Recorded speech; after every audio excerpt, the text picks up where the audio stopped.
Hi, I'm Lexi from the Sagmarine Native Plant Community, and we have a fantastic live stream for you tonight. If you've ever dreamed of a romantic, whimsical garden straight out of a fairy tale, one that's not only beautiful but also supports local wildlife, you're in the right place. Today, we're diving into cottagecore gardens with native plants, a landscape aesthetic that blends timeless charm with ecological benefits.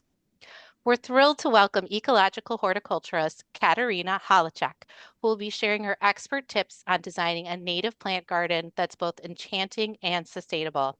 And don't forget to stick around until the end. We'll be answering your questions in a live Q&A session, so be sure to drop your questions into the chat.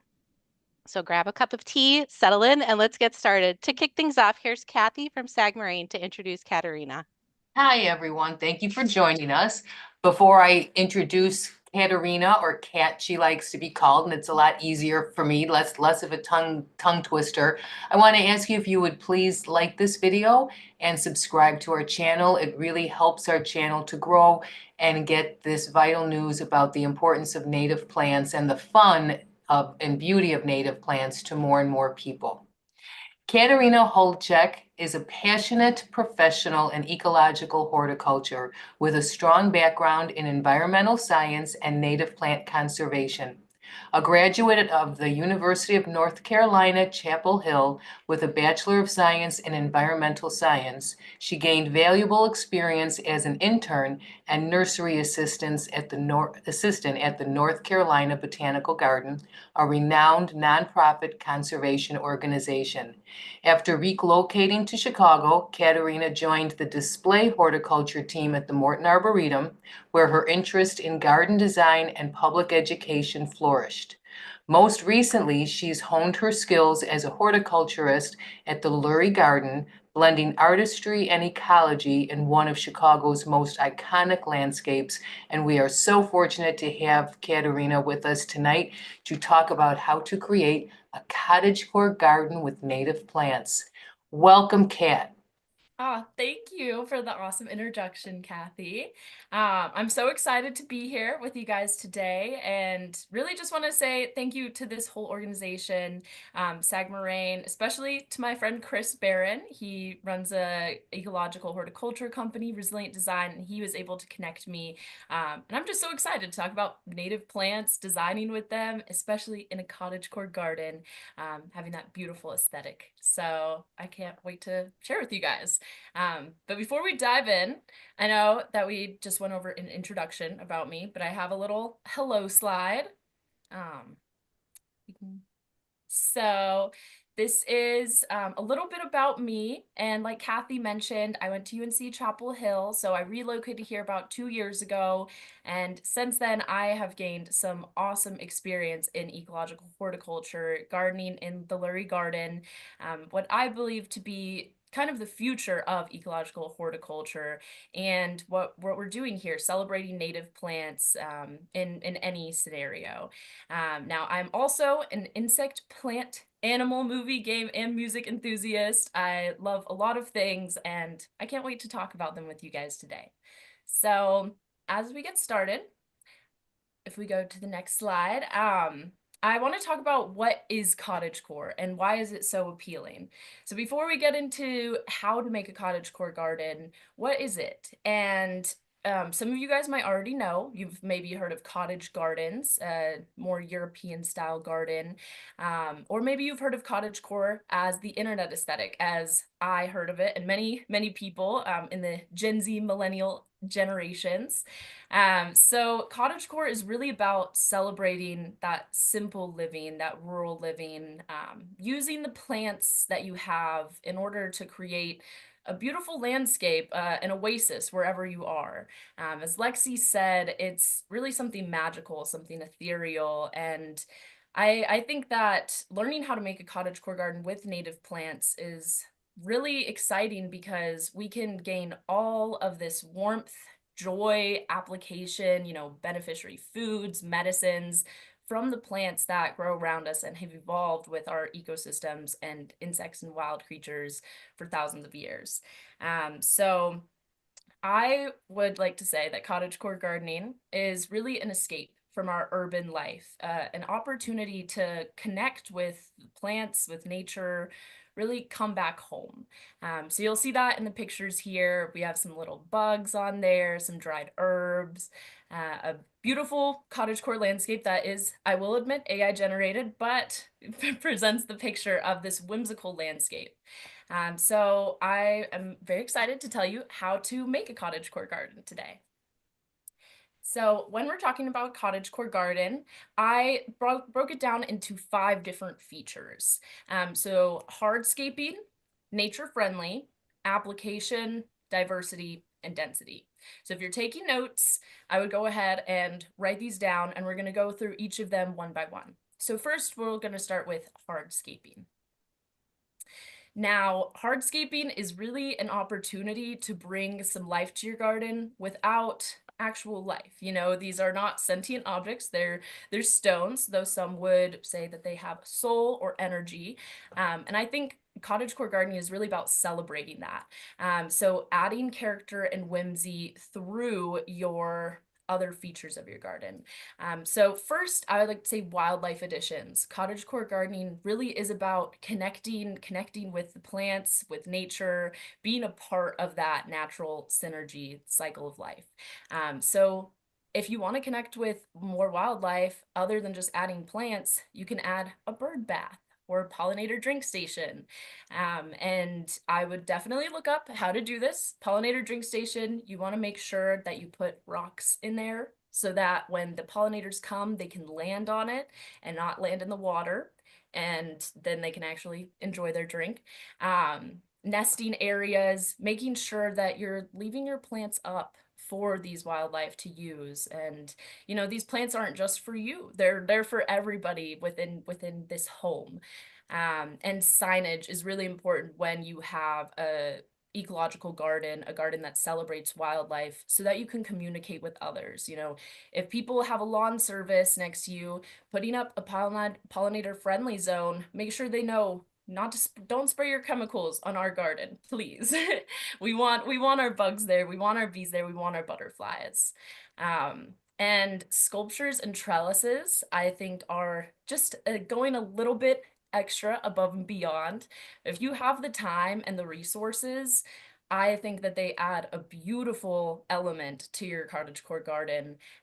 Up here in the top right corner, we have a rose trellis, and this was just a baby when I saw it in the North Carolina Botanical Garden. But I reached out to one of my friends to send me an updated picture, and after just a couple years of pruning, it's beautiful, and it adds that bloom on the entranceway, the gateway.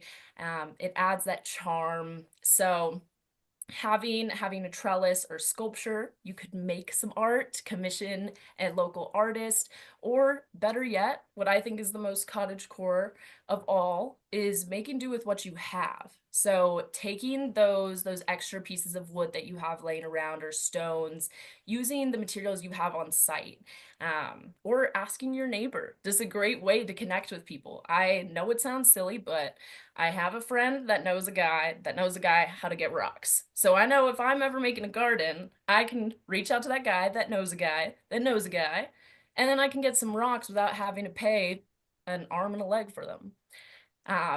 And that kind of goes into the paths. So having stone, gravel, grass paths, whatever type of path you want. If you look in the bottom right corner, this is my favorite type of garden path, is a large stone path, a bit asymmetrical, and it adds some character, but it also allows plants to grow in between. And that really adds the whimsical nature of your cottagecore garden. I almost like to think like all the little bugs and maybe fairy-like creatures, they get to play in there as well. So adding Can I add paths. something to this, Kat? Yeah, of course. I have in my front yard, I have a mostly native garden, not 100% native, but a mostly native garden. And I did put a walking path through it. And I actually have people from the neighborhood walking by, and if I'm out there, they ask me if they can walk on my path through my garden. I love that. And it's an invitation, really. It's an Yes. invitation that we are part of this. This is kind of our human mark on the garden, right? And especially if you're gardening for, if you have different fruits or vegetables in your garden, then having easy access to them on the path. You know, if your neighbors come over and they want to pick a couple wild strawberries, feel free. Enter my little oasis, my cottagecore garden. I would love for you to enjoy this experience just as much as I am. So that is a little bit about hardscaping. And then the next piece that I think is really important, and obviously Sagmarine has touched a lot on this in their previous videos, is being nature friendly. I have a lovely picture of a monarch caterpillar in the background on some milkweed. And this part is about celebrating the creatures that come to your garden and knowing that it is really for all of us, no matter how small. So avoiding those chemicals like fertilizers, herbicides, fungicides, all those things are looking to kill, and they can't discern what's a good bug and what's a bad bug, what's a good fungus, what's a bad fungus. And nature does know best. Nature's been doing this for thousands of years. So if you just avoid that and let the plants and the animals take care of themselves, I promise the world isn't going to end. And definitely, I have a very passive aggressive red X over this wood mulch. This is because wood mulch is really a feature of a lot of gardens that I see, and it really doesn't have to be, especially in your cottagecore garden, even though it does have European roots, European ruralism roots.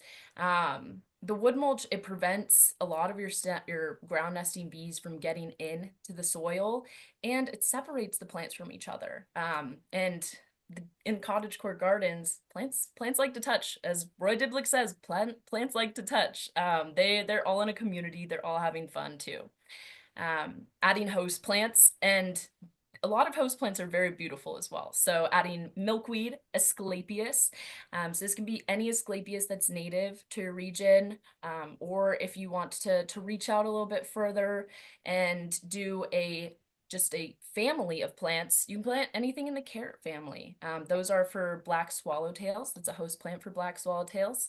Now, obviously, I would recommend something like Zizia, or golden Alexanders, because that's one of our native plants. But if you're looking to plant dill or parsley or carrots, those are also going to support your black swallowtail. And the Asteraceae family, oh my goodness, this is just a host plant for hundreds of different butterflies, moths. So get some aster plants in there. And the last point, just to touch on, is this idea of integrated pest management. This holistic approach to your pests is, if you plant the plants, it'll work itself out. You're going to bring your beneficial pollinators. You're going to bring your beneficial predators as well that will be able to eat those pests. A really great predator that most people don't think of a predator is the lady beetle. And we have a native lady beetle, and she will eat all the aphids on your plant. So don't spray it. That's a meal for somebody.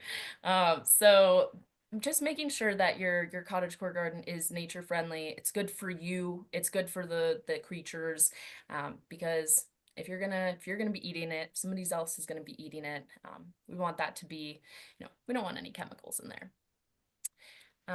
Now the next slide, we're going to be talking about application, and this is one of my favorite parts of a cottagecore garden.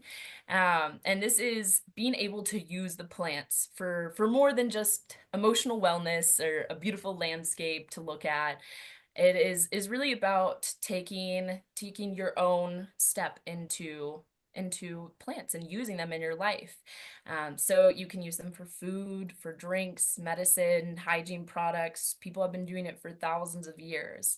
And while we don't have a lot of great resources on what these plants are and how to use them, I do have a book recommendation listed at the bottom, The Native American Ethnobotany. And this is a very comprehensive book, and I do want to say, it is not written by an Indigenous person. So we have to take that in mind when reading it.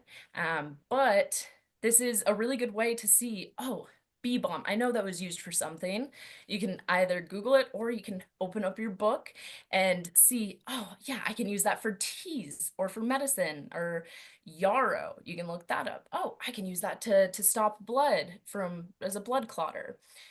So it's really cool to be able to use these plants to just go into your garden, and even if they are native plants, and be able to recognize them, use them in your everyday life.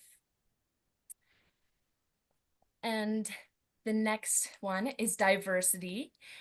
So as exciting as it is to be able to use your plants in your everyday life, it is just as exciting to just look and marvel at your cottagecore garden. And this is something that brings a lot of diversity.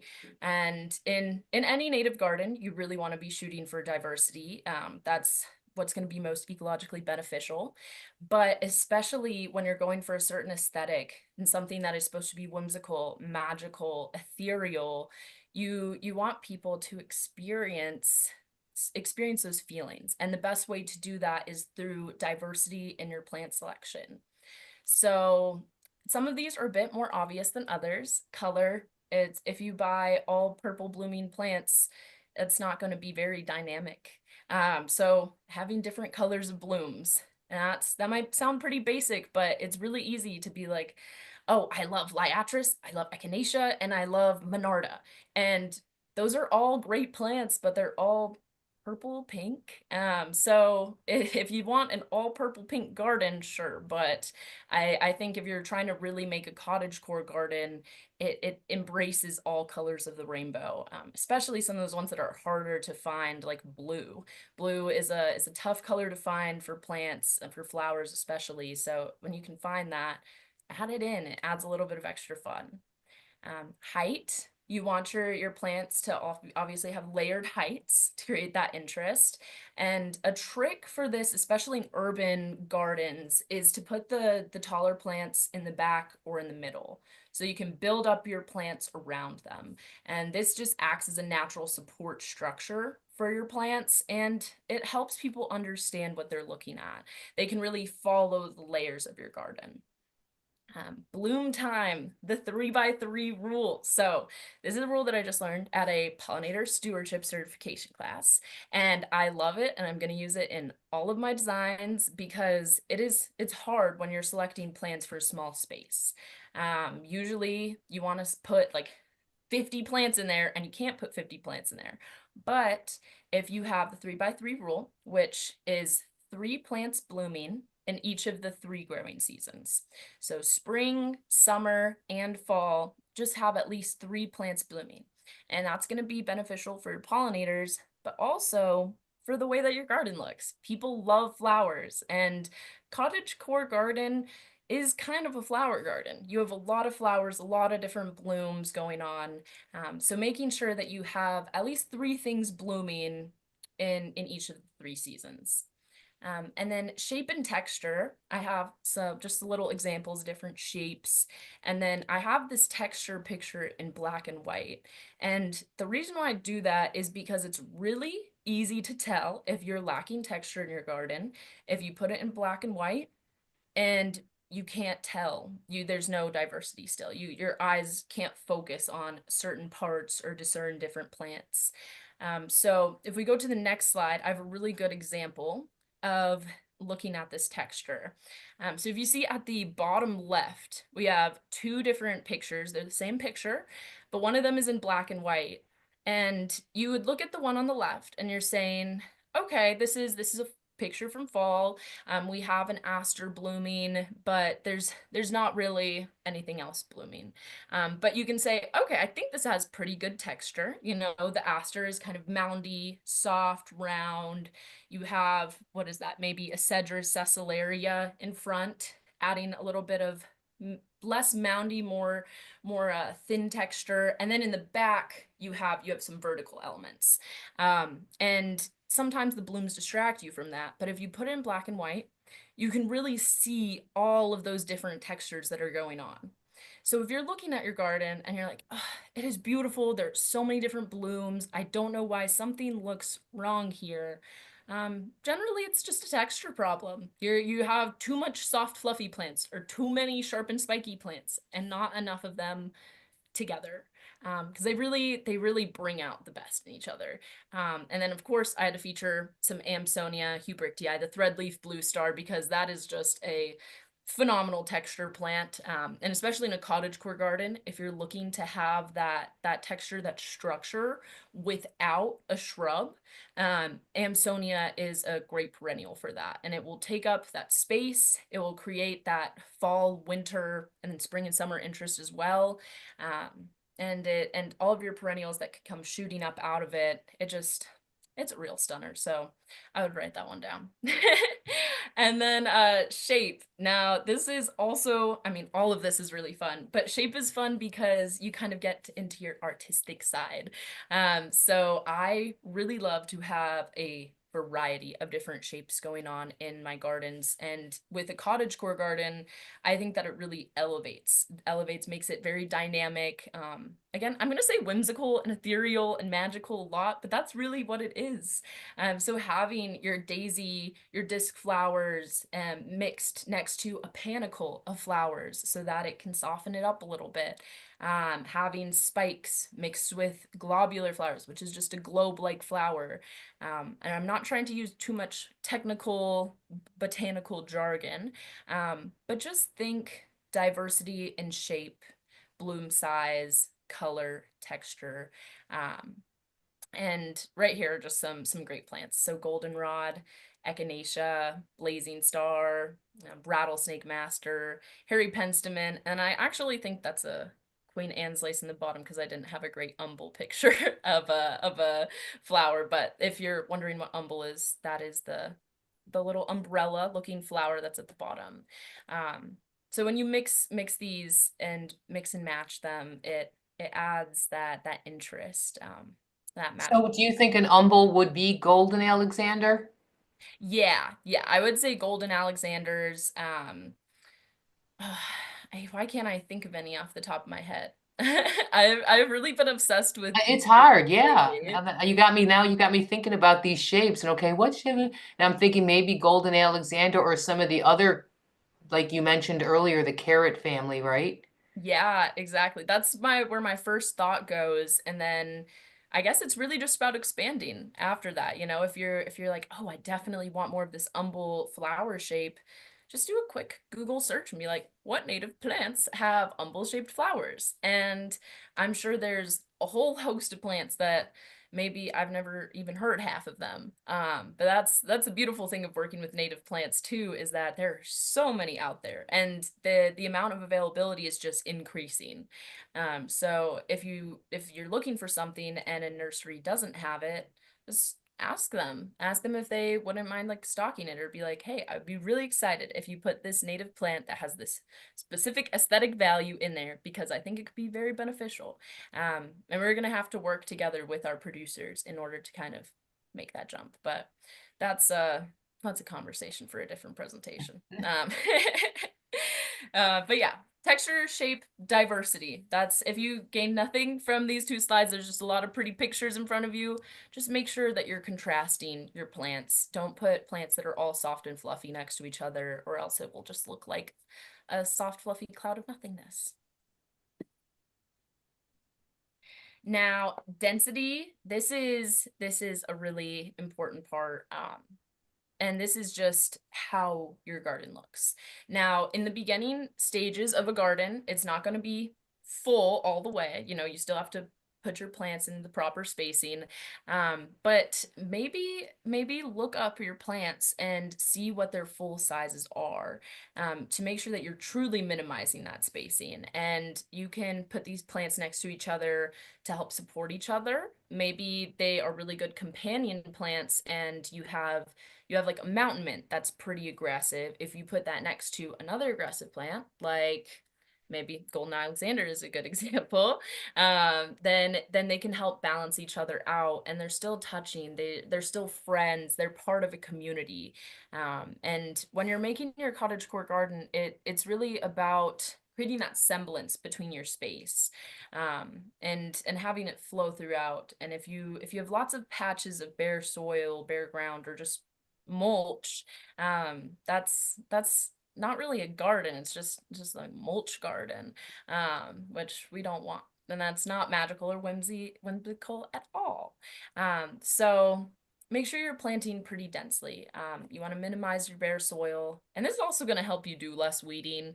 If you like weeding, then sure, plant your plants 5 feet apart. But if you're like me, I like to just get in there, get it done. And when you minimize that soil exposure, then you're going to have less seeds germinating and therefore less weeds. Adding depth, like I said, it just makes it more dynamic, especially when you know what plants to put together. And we're going to be talking about some plant combos here later. But something simple is just, if you have something that is really tall and might fall over, put something in front of it that can support it, or around it that can support it. Have those plants work together. And then we're going to go into matrix and block designs. And this is the design styles that I like to use, that I've learned about using through my time at the Lurie Garden, and honestly, a couple of my different places that I've worked with. And I think best match this idea of a cottagecore garden, especially because it does evoke this almost meadow-like sense, our American prairie, or a perennial garden. So if we go on to the next slide. Oh, wait, I'm so sorry. If we go back, just a little shout out to Roy Diblick and his book, The No Maintenance Perennial Garden. If you are new to gardening or garden design, this is a really, really great book. It has some awesome plant combinations.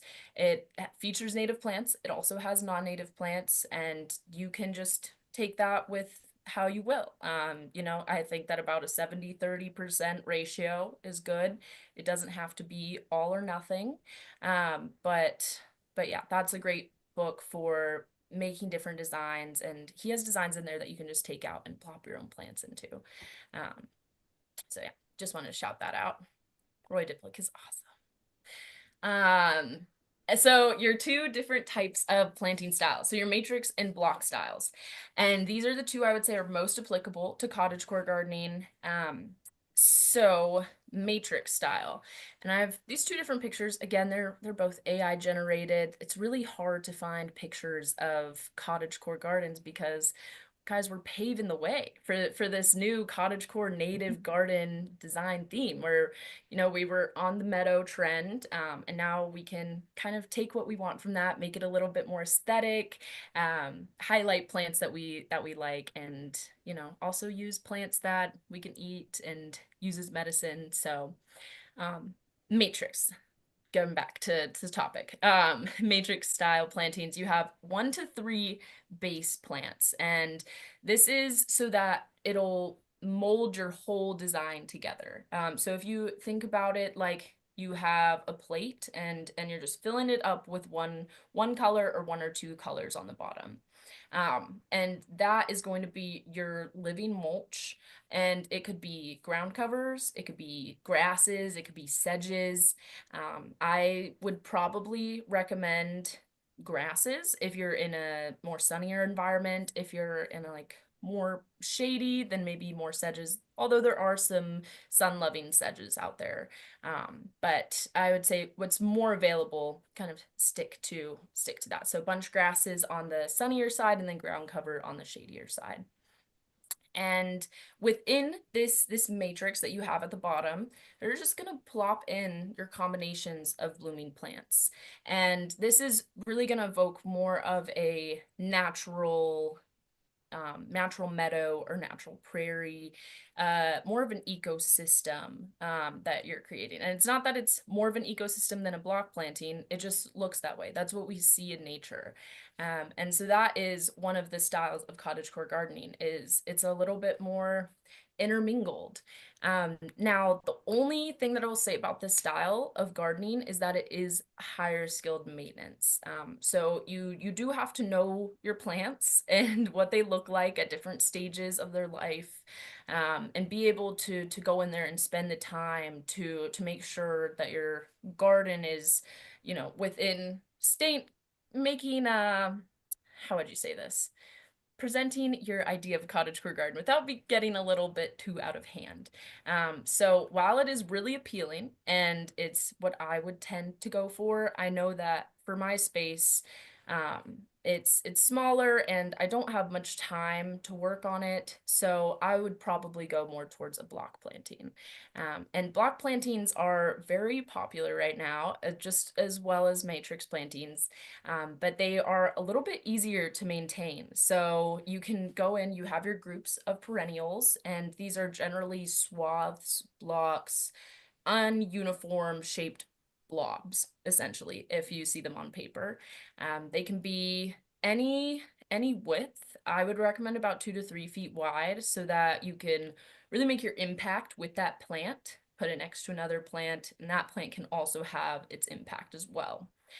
So you're having these swaths of plants, different shapes, and you're still citing them based on what's going to be good next to each other. So what plant is going to really make this plant pop, or what plant is going to be helpful to have close to the edge so that I can pick it or harvest it. And yeah, I would say that block plantings are, you know, you can see the visual difference here. The block plantings are a little bit more that oomph for a specific plant that you can see and digest a little bit easier.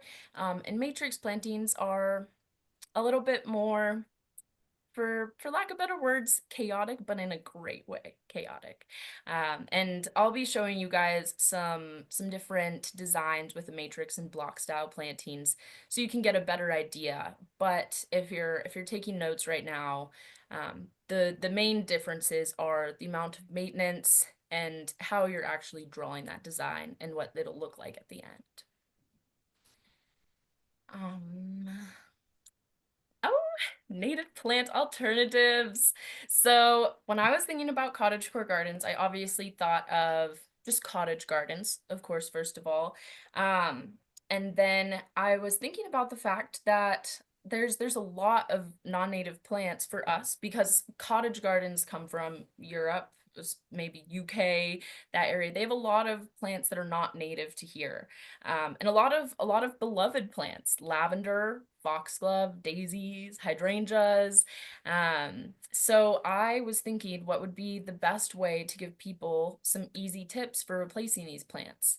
And so I have a couple of my favorite plant alternatives for each of these plants. And starting with lavender, lavender is a classic in a lot of gardens. Even if it's not a cottagecore garden or perennial garden, people love lavender. It smells great. It has a beautiful purple flower, beautiful soft foliage, and stays in a nice little ball or bush.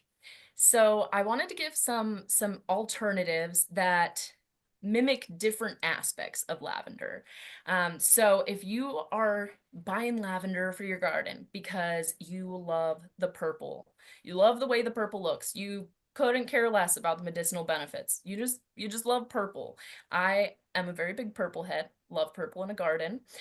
So I would say if that is you, use Liatris spicata, which is a blazing star, or Amorphokinescence, which is lead plant.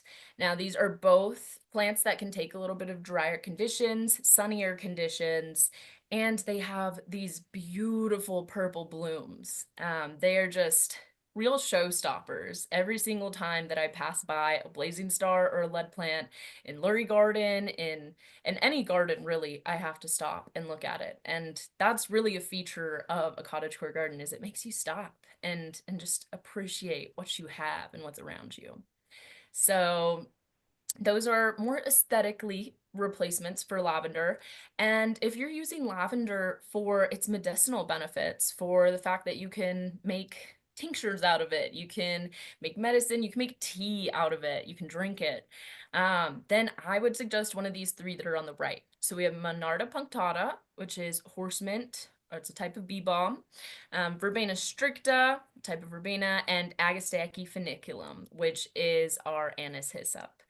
And each of these I would recommend based on something different. So Agastache, if you have the space for it, is a bit of a bigger plant, maybe about 3 or 4 feet. If you put it in some good soil, maybe 5, 6 feet. But if you have the space for that, this plant is amazing. It's called anise hyssop because the leaves are scented like anise. You can make teas with it. There's tons of medicinal benefits. And it has those purple spiky flowers as well. So it really is filling in aesthetically, but also medicinally and applicably. And then Monarda punctata, about the same. You can use the leaves, the foliage, the flowers to make teas, for medicine, tinctures. This one has a flower that looks a bit different than a lavender flower. It still has a purplish lavendery color to it, but it's really stacked blooms. And I think that it's really beautiful, really whimsical, and I love it in any garden, but if I was making a cottagecore garden, I would definitely think about adding a Monarda species and potentially this Monarda punctata because it's shorter as well. And then Verbena stricta, purple spike flower. You can use the leaves and flowers for medicine, for teas, lots of different things. And yeah, and it's also purple. So aesthetically, you can replace it, and medicinally, you can place it. Um, And Kat, let's be honest, I've tried to grow lavender several times in our clay soil in outside of Chicago, right by Chicago, and it never grows. I just have the hardest time with it. I think it needs a sandier soil, or how would you even grow lavender? Yeah, I also haven't had much luck. I was growing it in some containers, and also, I mean, I probably should have brought it inside over the winter, but it just did not like that at all. It's harder to grow, and all of your native plants that are a great substitute, they can take crummy soil. They can take this clay soil. You don't have to add amendments or fertilizers or deadhead them. Oh my goodness, deadheading. Yeah. That's a great point, Lexi. And then so our next alternatives are foxglove. And foxglove, now this one, Digitalis purpurea, the purple foxglove, which is kind of in the middle here. It looks about pinkish a little bit. It is technically invasive, listed as invasive, not in Illinois, but in other states within the US. And it is pretty aggressive. It's a biennial, and there are just some potential problems with it, but it is super lovely. And look at those flowers. I mean, I look at them and I think of little fairy dresses or fairy homes. And so I was thinking about plants to replace this that have a similar bloom, because that's really what is striking about foxglove. It's that vertical, that spike of tubular blooms. So I have 3 different replacements that I would use.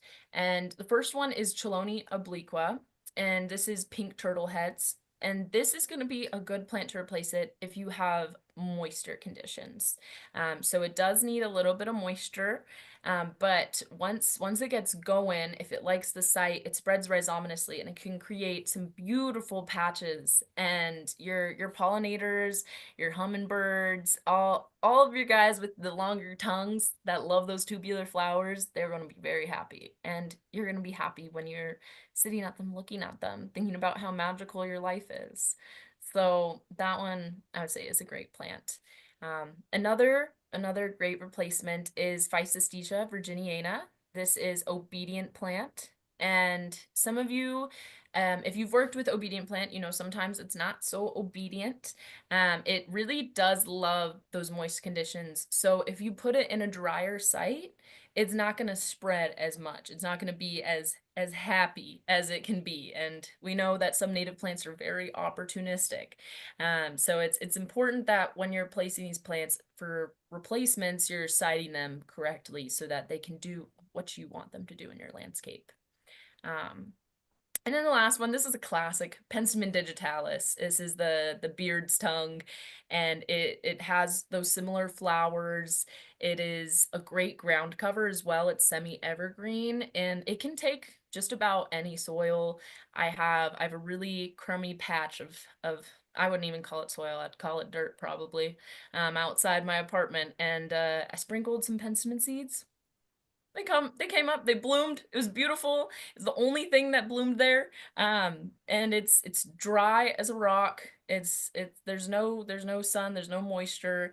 But penstemon is just one of those plants that you can really rely on, I feel like. And sometimes it can be very opportunistic, but if you have those really hard problem areas and you want to add a bit of character, a bit of magic, put some penstemon there. The native alternatives for daisies. So in a cottagecore garden, in a cottage garden, in a lot of gardens, there's daisies, and they are just very fun. They bring out your, I don't know if this is true for you guys as well, but they bring out my inner child. I just feel like when you're young and you think of a flower, you just think of a daisy. This is the first thing that pops into your head.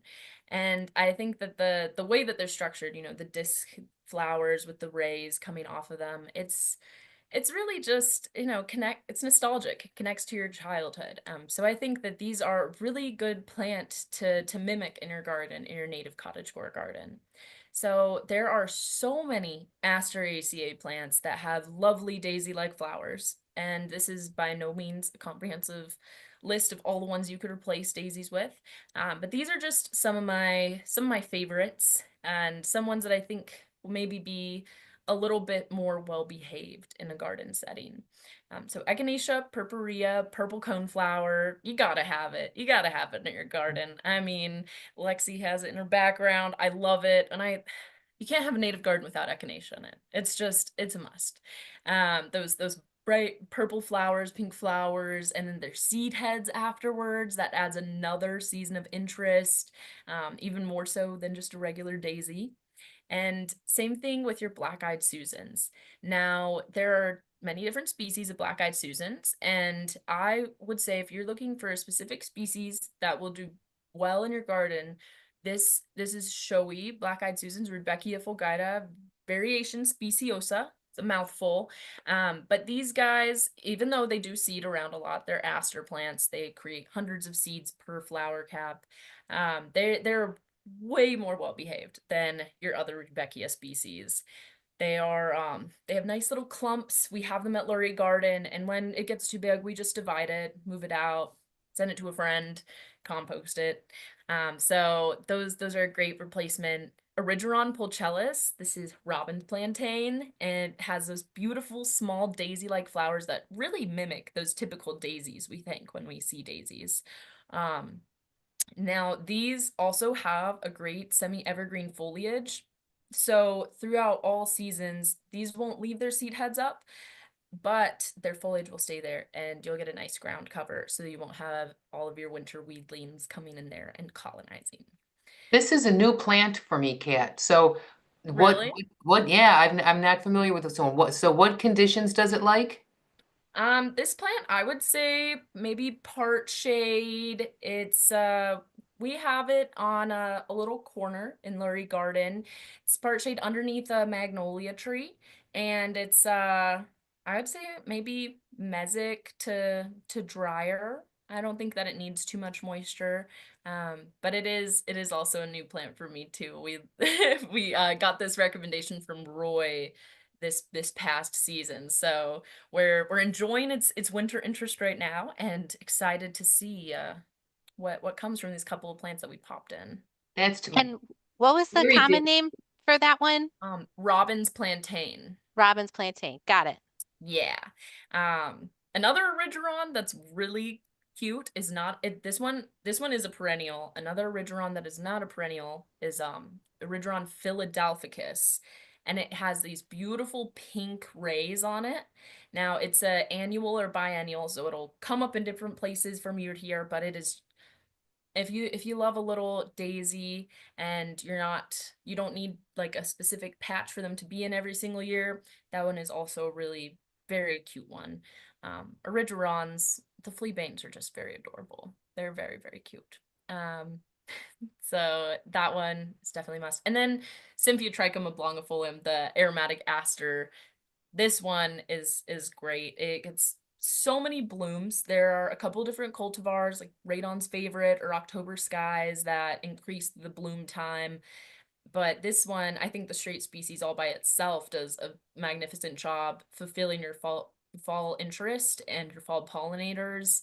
The leaves can be crushed up and they make like a balsam-like smell. You could make different lotions or, you know, incense, maybe candles.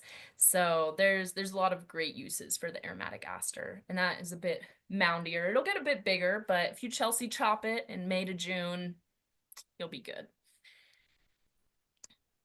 And then the is this our last one? Hydrangeas? Yeah. So the last native plant alternatives that I have is for hydrangeas. And usually when you see a cottage garden or a cottagecore garden, when you think of it, one of the features is these big balls of color. It's almost Dr. Seuss-like. It's this wonderland. So I was thinking of plants that could really produce that same effect that some of these like French hydrangeas or Asian hydrangeas come up with. And these pictures that I actually have up here in the corner, those blue hydrangeas, they're modified so they don't even have flower parts, sexual reproductive organs for your pollinators. So you can't even look at the blooms and see all your bee friends or your butterfly friends on them. So what's even the point? So we need some plants that are native that can provide some sustenance for all of the creatures and not just for our eyes, but also for our eyes. So the first one I would say is ninebark, Physocarpus opulifolius. And also the reason why I have all of these Latin names on here is because it's really easy to get tripped up between what the plant is if you just have the common name. So for anybody that's watching, if you're confused, all of these, if you just type them in, you'll get their common names. But I think it really is important to reference them by their Latin name, their scientific name, just so you know specifically what plant I'm thinking about, what plant I'm talking about.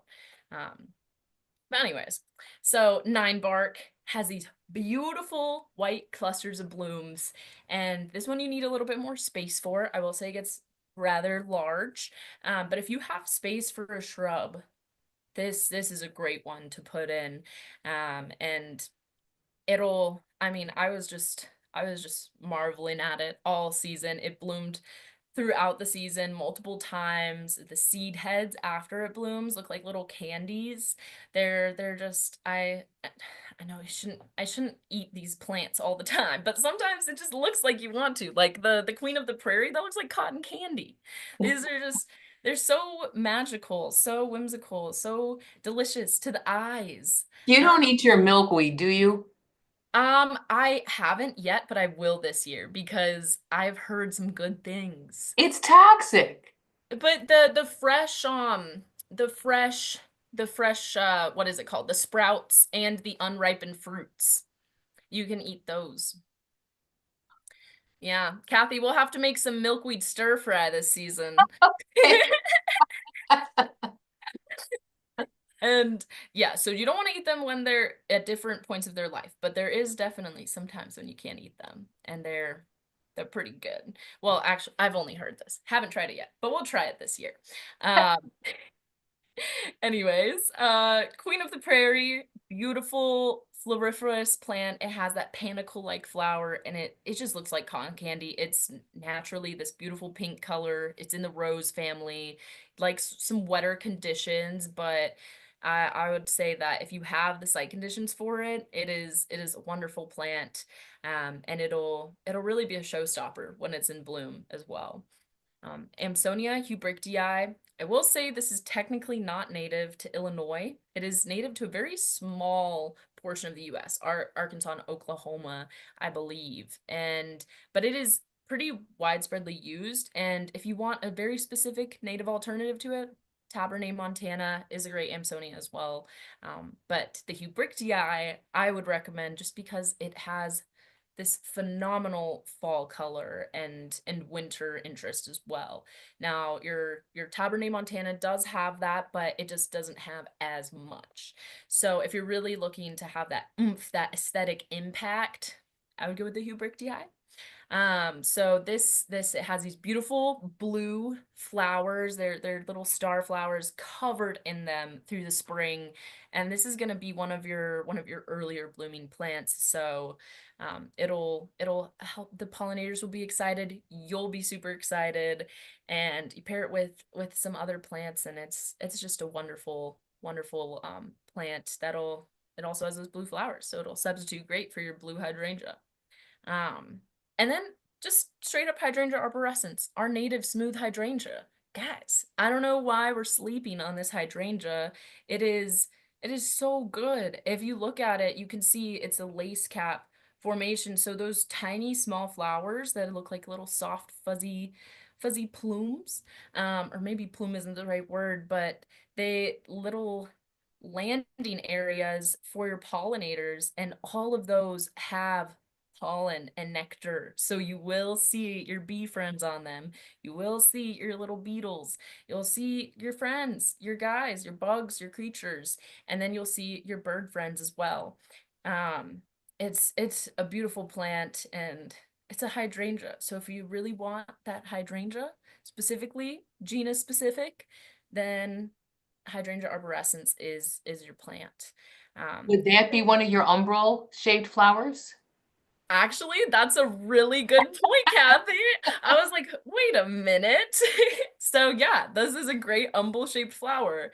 And yeah, we can add that to the list. That's a really good point. And the last one, Baptisia australis. This is your wild indigo or false wild indigo. Um, Beautiful purple bloom spikes, and it's doesn't look exactly the same as a hydrangea because the flowers are spiky rather than, you know, umbel shaped or more spherical. But it does have that punch of color, and the overall structure is very shrub-like, just like the Amsonia. These are both perennials, Amsonia and Baptisia, that can be used in your landscape to evoke a shrub-like structure without having to go and buy a shrub and take care of a shrub every year. I love shrubs, but I mostly work with perennials, so it's really nice to be able to have something that's going to substitute for that structure, and is also going to be easy to find and to take care of in your urban space. Um, yeah, those are all of our native alternatives, and there are so many more. You just look at a plant and see what you want to substitute with. And so now I want to talk about creating some cottagecore plant combos. So we've talked about some native alternatives, we've talked about different plants, but let's talk about some specific plant combos that I've seen or worked with that I think work really well and evoke a cottagecore aesthetic. So all of these pictures will be from the Lurie Garden because I feel like the meadow aesthetic, the meadow design is very synonymous with a cottagecore feeling. And it's also an urban garden, so it's really a good example of planting in these disturbed soils, in these high traffic areas. Um, Not exactly where the plants might have picked for themselves, but are going to love, and you're going to love. So this is a little promo page for echinacea. I've already talked about echinacea a lot. I love it. There's multiple different types. You have your purpurea, your purple coneflower, pallida, your pale purple coneflower. You have simulata, wavy leaf coneflower. There are so many. So if you have specific conditions where if you have more shade or more moisture or less moisture or full sun, there's an echinacea for you.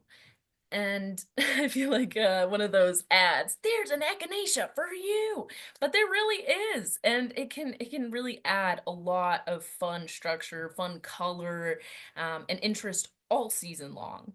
So on the left we have probably one of my favorite plant combos.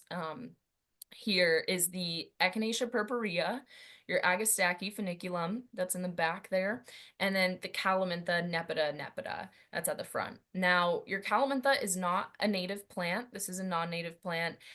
But like we said earlier, it doesn't have to be all or nothing. If you really love a plant, like I really think that Calamintha nepeta, subspecies nepeta, is a stunner plant, and it does really well on borders, and it does really well paired with echinacea. That's okay. You can use a non-native plant. It's also good because the European bees, the honeybees, will go to those non-native plants and maybe leave your native plants open and for your native pollinators. You know, So you're exactly right. I have 3 of these in my native garden, but it's not 100% native. It blooms forever, forever, forever. And forever. it is constantly just like a cloud of pollinators. And what I do notice is it's loaded with the honeybees, which you're right, it keeps them off, and so it saves the other plants for some of your native bees. But then I notice that when it gets cold out and only the honeybees, I mean, only the bumblebees are foraging, this thing is still blooming and it's giving them some of those last meals in That's the a garden. really good point. Yeah, Yeah, this because this thing never stops. And, it's really, yeah, and you don't even need to deadhead it. It just does that Yeah, naturally by yeah. itself. and the common name for that is that catmint? Um, yes. Catmint I- for cat. Yeah. Yeah. I get confused between the Calamintha nepeta and then the Nepeta racemosa because they're both like Yeah, you're nip or right. catnip or something, but this is why we use Latin names, y'all, because it gets confusing sometimes with common names. Um, You're right. but yeah, I don't know if this is catmint. Catmint, I'm thinking of catmint as purple. yeah, so that might be the Nepeta. This might be, oh, this is Calamint. I think it's just Calamint. Yeah, Calamint. Calamint. Yeah. right. Um, Yeah, but it's a stunning perennial. It's not gonna spread everywhere. It's really an ecological beneficial non-native plant. And Mhm. when you're adding your non-native plants in, if they are doing something good for somebody, then that's a good plant. As long as they're not invasive or harmful or, just net zero benefit. If you see some pollinators on there, that's it's doing some work. So Calamint is a great one, layered in front of the echinacea and then having the agastache as a backdrop. I mean, I just think that that is a great combo. I don't know if we intentionally put that there. We had a lot of agastache come up that was not intended to come up, but I think it was a happy accident. I think that it really creates that layered texture, that layered design that we were talking about earlier. Um, Now in the middle here, we have kind of more of a more messy combination. And this one I also really love just because it has Euphorbia correlata. Now this is flowering spurge. It's one of our native plants. Well, almost all of these are native plants, but this is one of our native woodland edge to prairie-esque plants. I usually had just heard about it in woodland edges, woodlands, but we have it all in our light section that gets full sun, and we don't do too much irrigation, and it creates this white puffy cloud for all of your other perennials to pop out of and surprise you. And an example of that is this Dahlia purpurea, this purple prairie clover. Is that the common name for it, I think? Mhm. Um, Purple prairie clover, and it's able to just pop up and kind of surprise you. And with the tiny little euphorbia flowers mixed with those little purple Cheeto puffs, it just it you just I just can't. I can't. It's a great combination. I imagine again little fairies on it enjoying this beautiful magical wonderland. Add some pycnanthemum in there, a couple of echinacea popping out, and you have a lot of different structure, a lot of different blooms. You're feeding your short-tongued bees, your long-tongued bees, your butterflies and moths. Everybody's taken care of, and there's mint in there, so you're feeding yourself too. Um, and then the last one is a different type of pycnanthemum. This one is Americanum, so it has thinner leaves, And this one I believe has just a beautiful combination with the echinacea because it has that softer texture, and its flowers are a little bit more clustered, and it's smaller. So you kind of get these white dainty flowers, soft dainty foliage against this very structurally integral plant like echinacea that's shooting up out of the ground vertically. It's a statement of color, it's a statement of bloom shape, and it has that rough foliage as well that's going to pair nicely with the softer texture. So, echinacea, guys, love it. Some more plant combos. So we have some phlox over here on the left, and there's two textures in front of it. If you can see, there's a lighter shimmery texture, and then to the right there's a darker, still soft texture. So those are two different plants. The lighter one is your tufted hairgrass, Deschampsia cespitosa, and the darker one is a vernonia, an ironweed. Now these are both cultivars, and I'm not sure. I think the Vernonia is actually a hybrid, so that wouldn't be a nativar. But the Deschampsia goldtout is a nativar, and it's just selected for the way its seeds look. I think that the straight species is also beautiful. So if you can't, or if you don't want to use a cultivar, you don't have to. But if you do, this is a great one. We use it in Lurie Garden.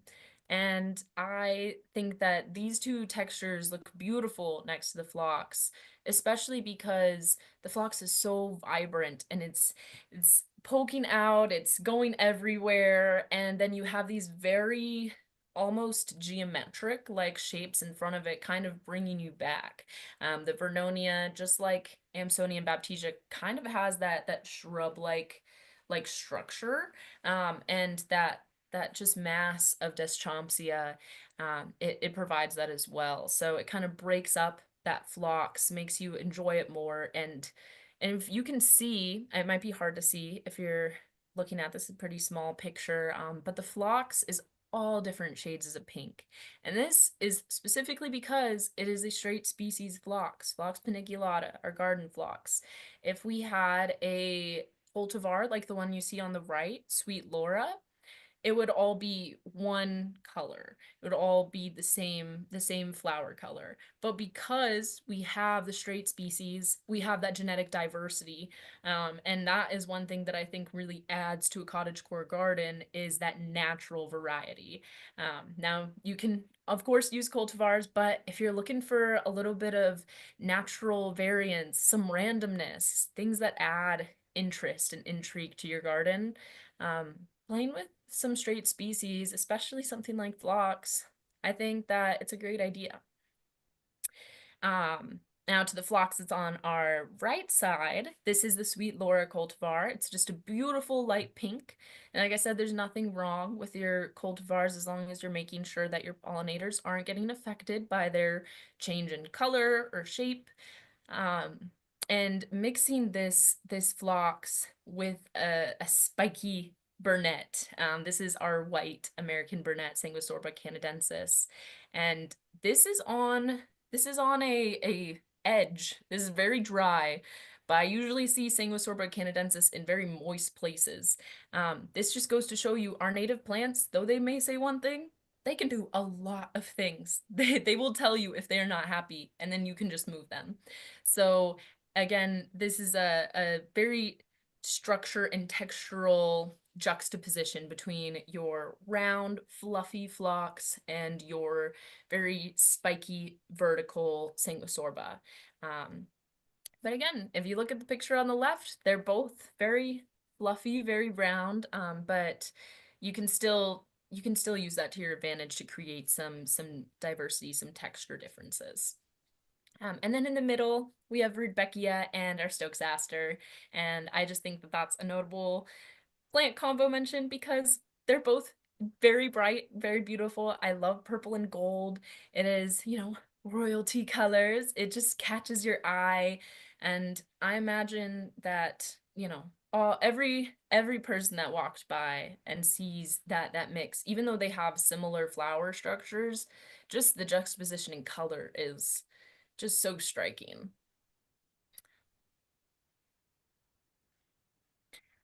Some more plant combos. We got in the middle here, I'll feature this one first because it's a fall picture. I know, gardeners, we usually have everything in bloom in our pictures, but I think it's really important to think about how these plant combos are going to look all year long. Your garden is not just there for one season or 2 seasons. It's there for the whole year, and you have to look at it the whole year. And cottagecore gardening is an aesthetic. You want it to look good your whole year. So having, this is parthenium, and our wild quinine, and then our anise hyssop with the seeds poking out. And again, it's just that mixture of a spike and then a fluffy seed head. And we are doing a lot of work in this area, but ultimately what we would like is to have this grass that's underneath as like a full texture underneath, so to really bring that together. So having either like a spirobolus or a schizocurium or a panicum in between there to really like bring all of that together. That's what I would recommend. And then to the left, we have rattlesnake master, purple coneflower, and bee balm. Just a classic combo. This is like prairie plant combo 101, but they have a difference in heights, difference in their flower shapes, and they have a big difference in their foliage. So your rattlesnake master has that glaucous, spiky, very vertical foliage, whereas your echinacea has some rougher, greener foliage, and your monarda has opposite foliage that's also soft and minty and smells good. So you have a lot of different things going on with just 3 plants. And again, the natural variation you can see in the bee balm, it looks purple and then it looks pink. That's because it is purple and pink. It just has that wonderful natural variation, that beautiful genetic diversity that native straight species are really bring to the garden. And then our last plant combo is Monarda bradburyana, Zizia aurea, and Amsonia hubrichtii. And I think this is a lovely, especially spring combo. The eastern bee balm, the Monarda, it comes up with a almost purple red foliage, and it stays pretty purple. It's a beautiful native plant. It's just a stunner in all seasons. It keeps its seed head up. The Zizia looks great intermingled with the pink and the blue from the Amsonia, and you get that structure behind with the Amsonia, really as a backdrop to your Monarda and your Zizia. So we're going to talk about how to select your plants. So we got some good inspo, some combo examples. But now you're thinking like, what do I do next? How do I select plants when we have hundreds of thousands of native plants? Which ones do I choose? So I'm going to go through how you would select plants, and more personally like how I would select plants when I'm creating a little garden design. And a tool that I really love using is the Prairie Moon Nursery website. If you're in Chicagoland or the Midwest, this is a really good nursery, and it has a lot of our native plants. They also have native plants for other regions as well, I believe. That they're nodding their heads, yes. So it's maybe a great resource for you, but just check to make sure that it's, it's in your region. I don't know if we have people joining from all over. Don't you feel like Prairie Moon Nursery website is kind of like the encyclopedia of native plants? Whenever I have a question or I forgot about something or whatever, that's where I go. Oh yeah. Oh yeah. And I'm like, oh yeah, what conditions does this plant need again? Or what months does it bloom? I forget. It's really comprehensive, and they have great seed packets. We've bought lots of plants from them. They're a great one. So this is, I'm not sponsored or anything. I wish I was. But Prairie Moon Nursery is a great tool. So with this little example, we're going to be selecting 10 plants for a small little garden. And the reason why we're selecting 10 is so that we can complete that 3x3 rule, making sure that 3 plants are blooming in each of the 3 seasons. And our site conditions that we're going to go with are fold apart sun, dry to mesic soil, clay. The reason why I'm doing that is because I feel like not, I mean, it might depend if you're on the suburbs, if you're in the suburbs or not. But at least here where I am in Chicago, it's really hard to get like irrigation to your gardens. There's not even a spigot outside for my little garden. So I wanted to stick with plants that can handle that a little bit of drought. But also because we're in clay soil, it'll dry out really, and it'll crack, and your plants will have to deal with the drought. But also it will get really wet, and it'll stay wet for a little bit. So you also want plants that can handle being wet for a little bit. Now this is the great thing about native plants; they're pretty resilient. They can handle both sides, but this is something that you want to think about as you're picking out your plants. How much sun are you getting? How much moisture are you getting? Do you want to be irrigating, or do you want to just rely on mostly not irrigating and just letting the natural weather and pattern do its thing? We have La Nina winter coming, or is here, so we're getting more precipitation. So maybe you don't need to water as much, but it's really just about knowing your site conditions. And then height conditions for urban gardens, for if you're in the city. It's really hard to garden with 7 feet plants when you have a 5x10 garden. So making sure that you're also selecting plants that can be manageable for you, and also maybe not scare your neighbors, because people are kind of scared of big plants. So being aware of that. And the last thing that I added in is adding some useful plants. And I put that in quotes because what is useful?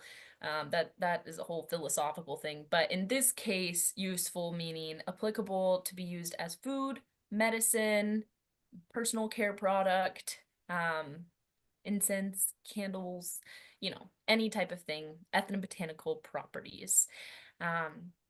So if we go to the next slide, you can see that Prairie Moon, when you go on their website, you'll be able to select all of these conditions, from sun exposure to soil moisture to height to bloom time, bloom color, region. You can't see it on here, but I selected specifically for Illinois. And this just makes it so much easier. So then all you have to do is put in your site conditions, put in what you want, and then it'll go and I'll show you all of the plants that meet those conditions. So using this site, I picked out my 10 plants, and I just went April, May, June, so on and so forth, all throughout the year. And I selected a couple of different ones. Now, this is just an example. So if you're making a garden at home, you don't have to do this, but this is just like for fun, walking through the steps. So I put in there all of the site conditions, and then I selected April 1st to look for a plant that specifically blooms starting in April, and then I selected April, May. And then going through, you really want to go through all of the tabs. There's a lot of plants, but you can kind of have an idea of what you want if you know the bloom color that you want or the height that you want. And then you select and write it down and write the attributes of the plants that you like and what it's bringing to your garden. So for example, wild strawberry, it has these cute small white little flowers. It's a ground cover. It has darker, rougher foliage. It's trifoliate. Those are just a couple of things that you can think about when you're looking at it. Then in the next plant, Zyziaptera, yellow umbel flowers, heart-shaped leaves, because this isn't Zizia aurea, Zyziaptera because it's shorter, and it has a dark green foliage. So really, actually, as I'm looking at this, all of these have dark green foliage, so maybe I would have wanted to pick something that has more of a glaucous foliage or something that was a little bit more chartreuse colored. But at this point, I was mostly thinking about the blooms and what was going to give our pollinators and us specifically that pop of color in the spring. So I had selected what was it before I put the golden Alexanders there? I had put Thalictrum thalictroides, which is a rue anemone, a beautiful spring ephemeral, but it also has white flowers, and it would have looked very similar to the white flowers of the wild strawberry. And I wanted to create a little bit more diversity there, so I went with the Zizia. So that's something that I maybe wouldn't have thought about if I didn't put the pictures right next to each other, write down all of the things so that I could see it and not just be thinking about it. So those are our 3 spring bloomers. Our summer bloomers, I chose Euphorbia, Monarda, and Echinacea.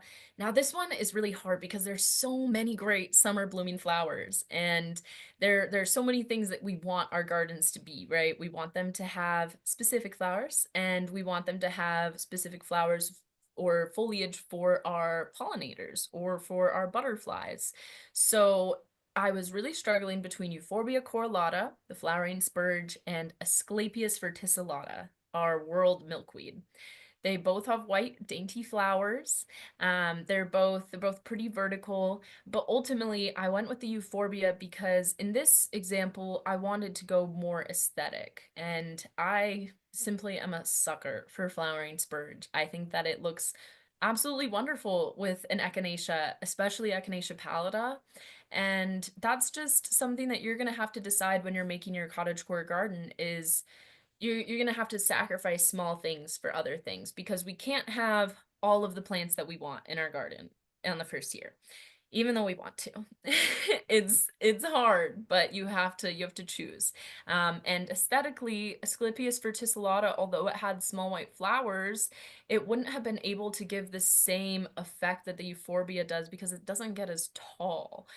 So it would be just around the same height as the Monarda, and then the coneflower would be towering over everything else, and there'd just be empty space behind the coneflower, and that is something that I think wouldn't look great. So I ended up choosing the Euphorbia. Um, and then Monarda, I chose that one because, like I said earlier, that one is just a stunning, stunning perennial in all seasons, and it has the foliage that we can use for some teas, some lotions, candles, and echinacea because you guys know I'm an echinacea sucker. And the pallida does really well in your drier soils. It comes out a little bit earlier, and it just those seed heads they poke up out of everything, and they just look wonderful, especially with the Amsonia that we had that was blooming in the spring. Now in the summer, it is just an excellent backdrop to these vertical elements. So Echinacea pallida is it's a great plant. It's also edible. You can eat it, use it in teas. It's not what is used for Echinacea supplements. That's Angustifolia, but it's in the same genus. Still tastes pretty all right. So, and then the last, but most importantly, the fall bloomers. This is where it gets tough because you want things blooming all year long, and a lot of people they just buy all of their flowers when they're blooming in the spring or summer, and then you have nothing in the fall. I mean, even if we're not talking about pollinators, there's no flowers blooming. There's less interest going on than what could have been happening. So I think prioritizing those early spring and the late fall blooms is really important because we're not going to forget about our summer plants. But we might forget about planting that aster that's going to have amazing purple color because we're just caught up in the summer. So these 3 plants I picked because the first of all, the purple and yellow, the purple and gold, you guys know, I love that. I think that it's a really great combination if we're talking color wheel or color theory. They're across from each other. They make a visual impact. And the aromatic aster specifically, I've talked about earlier, I really love. It just adds so much whimsy. If you give it a Chelsea chop in May to June, which just means you cut it back to half of what it is, it's then it'll be shorter once you get to the fall, covered in blooms. So it's a little bit more manageable, but even if you skip the Chelsea chop, you won't be sad you planted the aromatic aster. Stiff goldenrod. So I mean, guys, goldenrod, I love goldenrod. I think that if you have a native plant garden, having goldenrod in it is kind of a staple. What I think it's Doug Tallamy, Lexi and Kathy, you can correct me if I'm wrong. But I think doesn't he say like if there's not goldenrod in a garden, then it's not a garden or something like Yeah, that? because it's such an important keystone plant. It's like the host plant for so many species. And it's just hard to it's hard to have a pollinator garden if you're really trying to service our pollinators and other insects without goldenrod. The problem is people are gun shy of goldenrod because of the very invasive Canada goldenrod that we have out in the wild. Yeah, yeah. So it's important But to know it's a different what. species. It's a completely different species. There's many species of goldenrod, and like the stiff goldenrod that you have here, or like the showy goldenrod that you showed earlier, those are perfectly suitable for a residential garden. Yeah, exactly. And it's just knowing which goldenrod species, right? Because Exactly. it's such a good plant. Just like, I mean, just like we talked about Asteraceae, it's in the aster family, but more specifically, like Solidago, Oligoneron, all these different goldenrod genuses, they're so important. So it's just selecting the right one because again, you have to be thinking about your maintenance, your management, how much time you want to be putting into the garden as well. Yeah, and just stay away from Canada goldenrod. Yeah, just leave that for like restoration projects. That can be out in the 100-acre prairie restoration. That's where that belongs, right? I mean, yeah, it's a beautiful plant, but I've pulled out so much Canada goldenrod out of gardens just because it is one of those very opportunistic native plants that if it sees a place, it wants to be there. It has as FOMO like nobody other. But this one, Oligoneron rigidum, she behaves herself pretty all right. In the first couple years of your planting, you might want to cut off the seed heads just so that it doesn't, or not all of them, about half of them, so it doesn't spread throughout your garden as much if you're worried about that. But if not, then you can just do some extra weeding, take some little stiff goldenrod seedlings, give them to your friend. I love gifting plants because you're just constantly taking plants out of your garden, moving them to other places, and sharing that love. Also, increasing the genetic diversity. Spreading those genes somewhere else. Um, there's a lot of great things, and not to mention, it just has beautiful, showy flowers. Goldenrod is just covered in these gorgeous yellow flowers that provides some real interest in those darker, drearier fall months. Um, I think as everybody starts their cottagecore gardens after watching you, then they can get together with their friends and have uh, plant swaps. oh my goodness, that would be so cute! Like seed swaps, but plant swaps when we all need a break in the middle of the growing season, and we can just like, oh my gosh, I have way too much Cynthia trichoma blogifolia. Please take it away. I Yeah. want it to go everywhere. And what a great way to get to know your neighbors too, by sharing plants and love of gardening. It's just an awesome pastime. It's true. And that's all about escaping from other things, connecting to people and to nature and forgetting about all of the All of the ick. problems. Yeah. Forget about the ick and garden.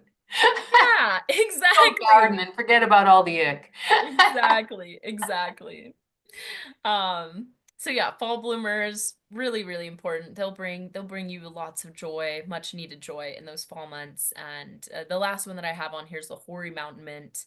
It is a beautiful mountain mint, very showy. The flowers on it are very large, floofy, and it is a bit more manageable in the garden than the Pycnanthemum muticum, which is our just straight up mountain mint, a beautiful perennial. I think it's actually perennial of the year, or maybe by somebody, some organization. But the incanum is, I think, just as stunning and perfect for a garden setting, especially cottagecore gardening, where you want to go up to it and take some of the leaves off or stare at the flowers for a little bit. So those, we have 3 plants blooming in each of the 3 seasons. Now that gives us 9 plants. And I would say that a garden is not a garden without a grass. Even if it is a flower garden where you're focused a lot on these flowers and blooms, you need an extra texture piece, something that is going to meld everything together.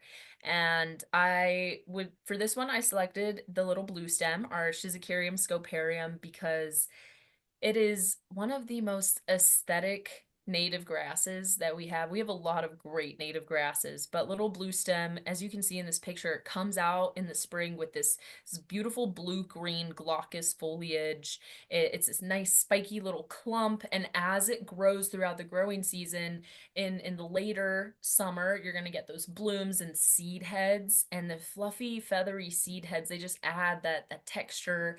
If you add them where they're going to be backlit, or you can see the sun coming through them, it just hits the foliage so perfectly. And it's just a great plant. It has great fall and winter interest. You get that coppery color, red colors. There's a ton of different cultivars. But I think I've said this multiple times, but again, the straight species is really just a stunner by itself. But if you're interested in cultivars, that's okay too. But if you're just looking for some really showy native plants for your cottagecore garden, this grass, little blue stem, is the one. And it's lovely all winter. Oh yeah, it's so gorgeous. And then you can cut it. I'd have like a vase of it inside, all dried, because it's Wow. just so beautiful. I love it. It's such a good plant, and it just adds that texture that creates everything together. If you're looking at your garden, you're like, something is missing, it's probably grass. It's most often a grass. So yeah, little blue stem plug. Love. So this is our final plan. And if you haven't been writing down your plants as you're thinking of your plan, you're thinking about maybe some random plants here and there for your cottagecore garden, I highly recommend that you write them down or create a slide with just pictures of your plants and see the vibe, the emotion that it brings you just seeing pictures of them next to each other. And it's really going to guide you in your choices. You can say, "Oh, I actually really don't like the way that plant looks next to that plant." Or, "Oh, actually, this is a great combo that I never thought of before." So I really like having pictures of the plants all next to each other.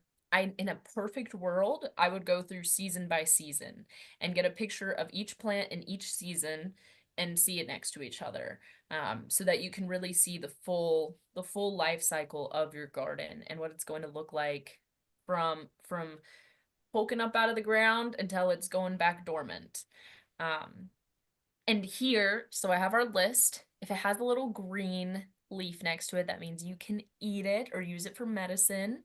So my goal of having at least 2 was definitely met. We have 1, 2, 3, 6 here. There's a lot of applicable parts of native plants, that you can use in your everyday lives. So don't overlook that part of your native plants. And now that we have a list of all No, the because we want to be in our big dresses, going out into our cottagecore garden, gathering our plants to make our teas, right? Exactly. Making your bee balm tea with you know, gathering some schizocurium to put in a vase and some wild strawberries to put on top of your toast, you know. It's I it's love it. it's beautiful. It's such a beautiful thing and a dream I think we all have really is to just, you know, live simply and love it. And there's an opportunity to do that wherever you are, especially with the native plants. So, from this list of plants, I drew up a couple of mock designs and using the design principles we were talking about earlier. So I have a matrix design and a block example, and I did two of these. So we can go through them. And I am still new in my design curating career. And so I really like how I have fun playing around with the different ways to draw them. And for this example, I just did a simple 10 by 15 rectangle. I added in a tree and a path first. So when I'm drawing out a space, or if I'm mocking up a design for an area, I'll draw what's pre-existing there. So if there's a path or a tree or a bench or a sculpture, something that's going to stay there, you want to make sure that you count for that in your design, especially if it's providing some shade or if it's going to obstruct something. Um, and then add your path in. So on here, ideally in my head, this is a beautiful cobblestone path. And maybe it was there already, maybe it wasn't, but I want to add it in so that I can go and, as I'm walking through my garden, collect some of my wild strawberries, collect some of my echinacea, and maybe collect some of my mountain mint as well. So I specifically cited the Fragaria, that wild strawberry, close to places where it'd be near the edge. So if we're talking about the matrix example here, first of all, I started just at that tree because that tree is gonna have awesome shade.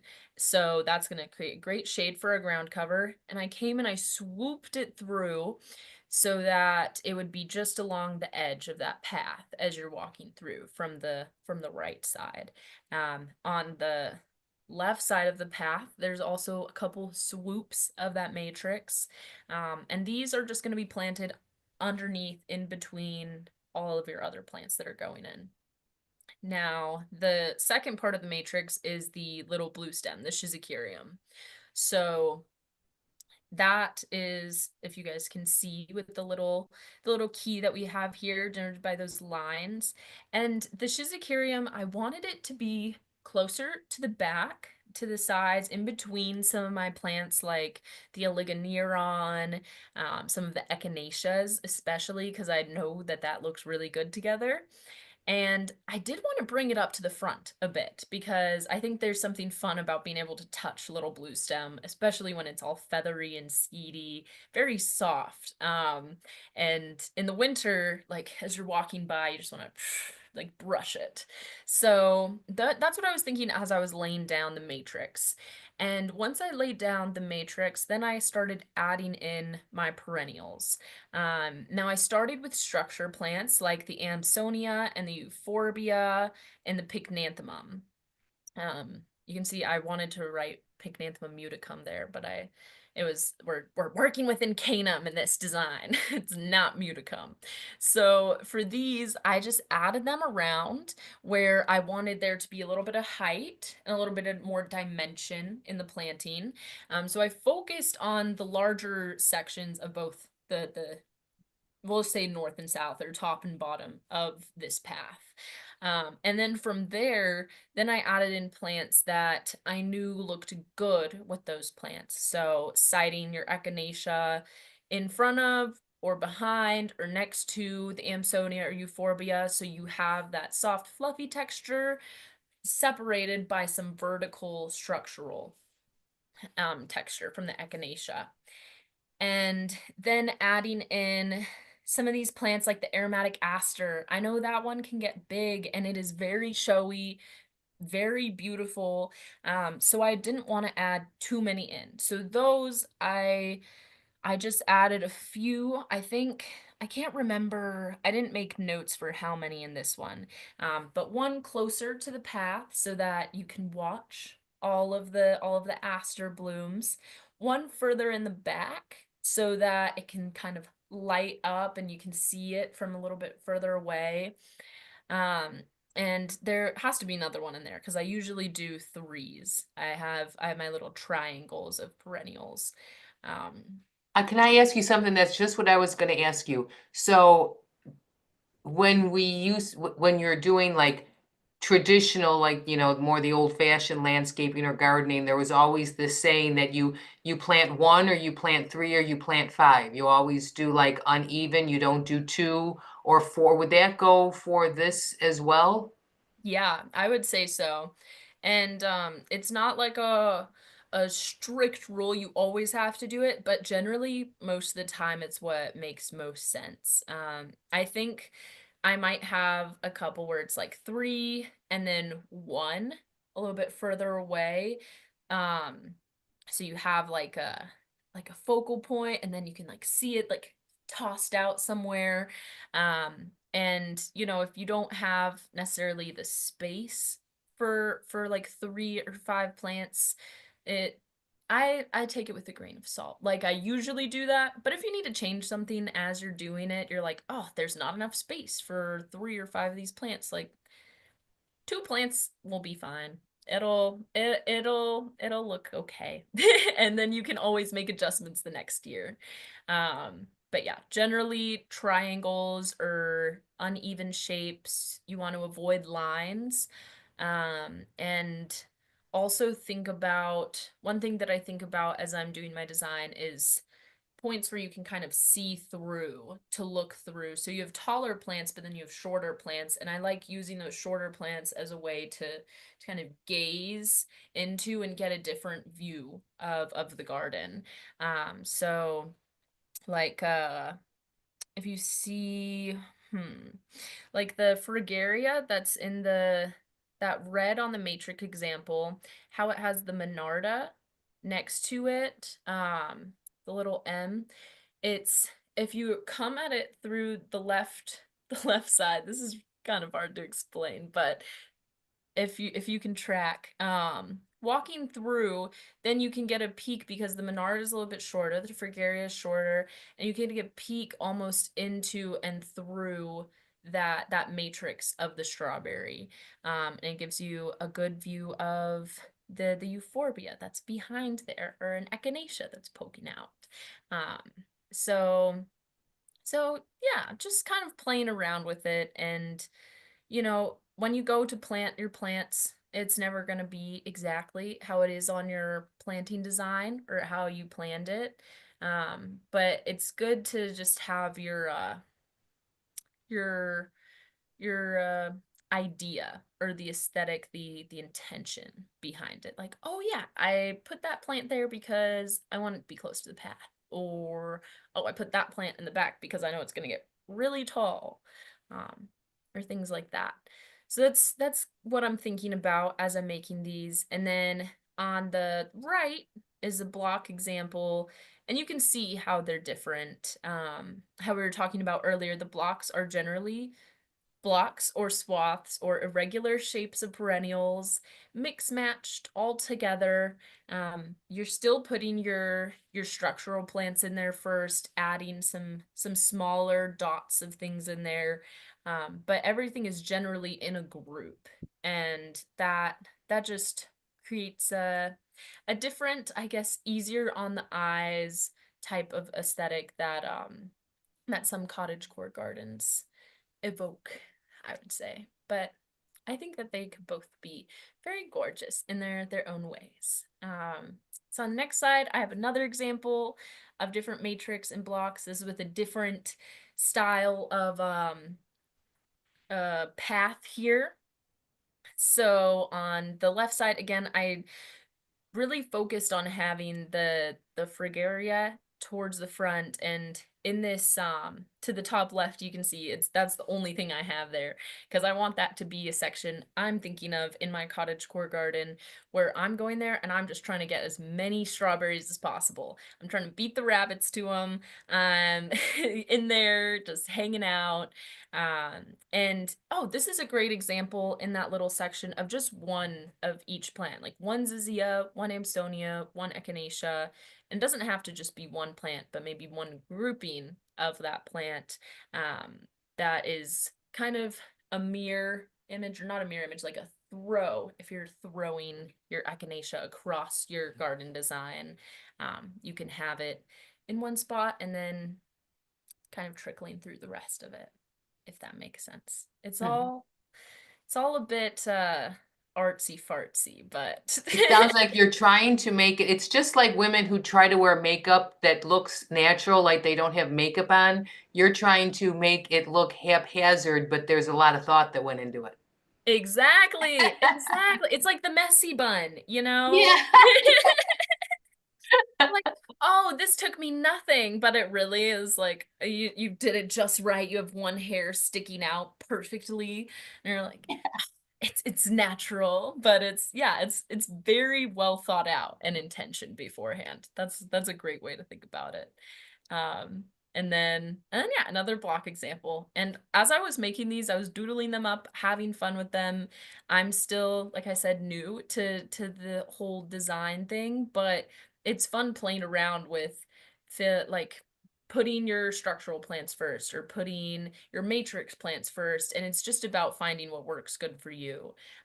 So I really love drawing the matrix, but then also drawing a block example of the same design, just so I can have options, and maybe I think that I have the time to manage something, or somebody that I'm making a garden for thinks that they have the time, but then they're like, actually, I have 1 hour a week, and you're like, okay, so we're going with the block design because you don't have time for the matrix, and that's okay, because they're all going to bring you happiness and color and joy, all throughout the season.